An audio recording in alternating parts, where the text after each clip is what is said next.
அவர்கள் வெளியிட்ட அறிக்கையில இப்போது கூட எங்களுக்கு எந்த தடையும் இல்லை, நாளையே பாஜக கூட்டணியிலிருந்து வெளிவரக்கு தயாரா இருக்கும், இப்படி வந்தால் எங்களுக்கான அந்த வன்னியர்களுக்கான இடஒதுக்கீடு வழங்கப்படுமான்னு ஒரு ஆமாங்க. நேற்று நான் சொன்னேங்கன்னா, பாட்டாளி மக்கள் கட்சியை பொறுத்தவரை மதிப்புக்குரிய மருத்துவர் டாக்டர் ராமதாஸ் ஐயா அவர்களாக இருக்கட்டும், இன்றைய தலைவர் அண்ணன் அன்புமணி ராமதாஸ் அவர்களாக இருக்கட்டும், ஒரு கொள்கையை வச்சிருக்கிறாங்க.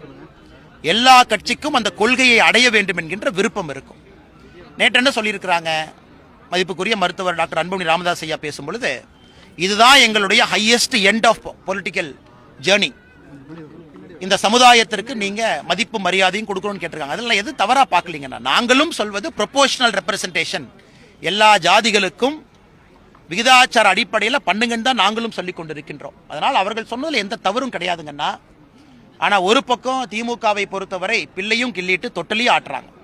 நேற்றே சொன்னோம், குலசேகரன் கமிஷன் அவங்க என்கொயரி ரிப்போர்ட்டு 6 மாதம் தான் கேட்டாங்க, அனுமதி கொடுத்தீங்கன்னா இன்னைக்கு நம்ம கையில் காசு சர்வே இருக்கும், இன்னைக்கு நம்ம கையில் காசு சர்வே இருக்கும், இன்னைக்கு நம்ம முடிவு எடுக்கலாம்.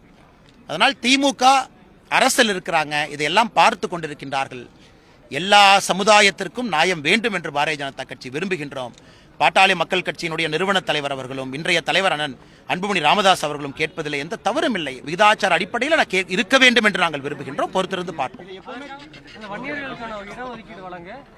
பாஜக கூட்டணியிலிருந்து வெளியேறவும் தயாரா இருக்குன்னு சொல்றாங்க. ஆனா நான் தான் உங்களுக்கு ரொம்ப தெளிவா சொன்னேங்கன்னா, இன்னைக்கு அவங்க என்ன சொல்றாங்க, நீங்க ஆட்சியில் 1 வருஷம் இருக்க போறீங்க, நீங்க இன்னைக்கு செய்யுங்க, நாங்க அரசியலே செய்யல, நாங்க எலெக்ஷன்லயே நிக்கல, நாங்க எம்எல்ஏ எலெக்ஷன்லயே நிக்கலங்கிறாங்க. இதை விட தெளிவா எப்படி சொல்றதுக்கண்ணா? அது அவர்களுடைய கொள்கை. நாங்க 2026 தேர்தலையே போட்டி போடலைங்கிறாங்க. அதான் நிபந்தனையற்ற ஒரு ஆதரவுங்கிறது.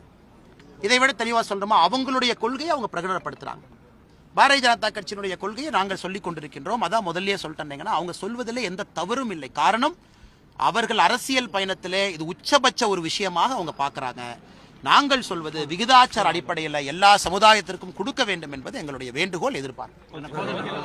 மத்திய அமைச்சர் அமித்ஷா 27ஆம் தேதி வர்றாரு, அதுக்கு கருப்பு கொடி காட்டப்படும் சொல்லி இல்லைங்கண்ணா, இன்னும் அமித்ஷாஜி அவர்களுடைய தேதி இன்னும் முடிவு செய்யப்படவில்லைங்கண்ணா. ஏன்னா காலையில கூட அவங்களுடைய அலுவலகத்தில் நான் செக் பண்ணேன், 27, 28, 29, 30 என்ன பாசிபிலிட்டி இருக்கு, எப்படி இருக்குன்னு. அதனால் விரைவில் அமித்ஷாஜி அவங்க வர்றாங்க, எந்த மாற்று கருத்தும் இல்லை. இன்னைக்கு கருப்பு கொடி காட்டுறவங்க காட்டட்டும், ஏன்னா நாங்க போலீஸ் கிடையாதுங்கண்ணா. பாரதிய ஜனதா கட்சியில் நாங்கள் காவலர்களாக நாங்க யூனிஃபார்ம் போட்டு யாரும் ரோட்டுக்கு வர முடியாது.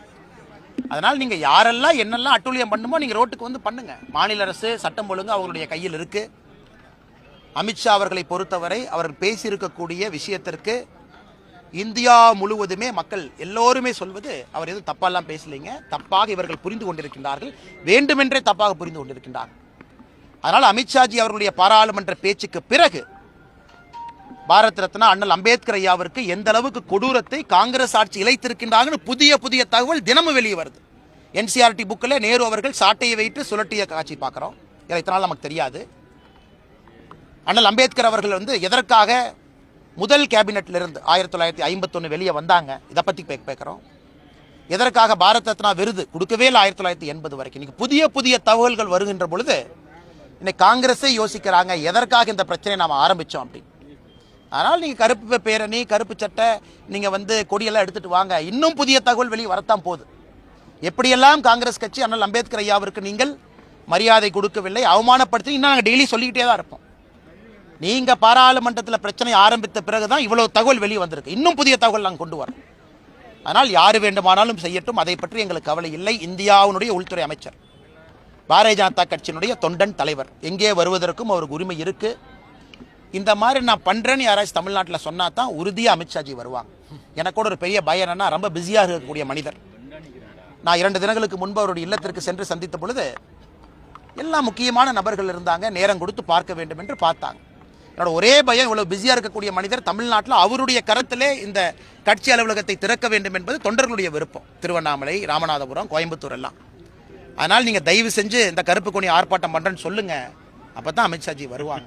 ஏன்னா எங்களுடைய தலைவரை பொறுத்தவரை இதை சொன்னீங்கன்னா தான் அவர் வருவாரு. அதனால தைரியமா நீங்க ப்ரிப்பரேஷன் ஆரம்பிச்சுக்கங்க. அவர் வருவது உறுதி. தேதி முடிவு செய்த பிறகு உங்களுக்கு நாங்க சொல்றோம்.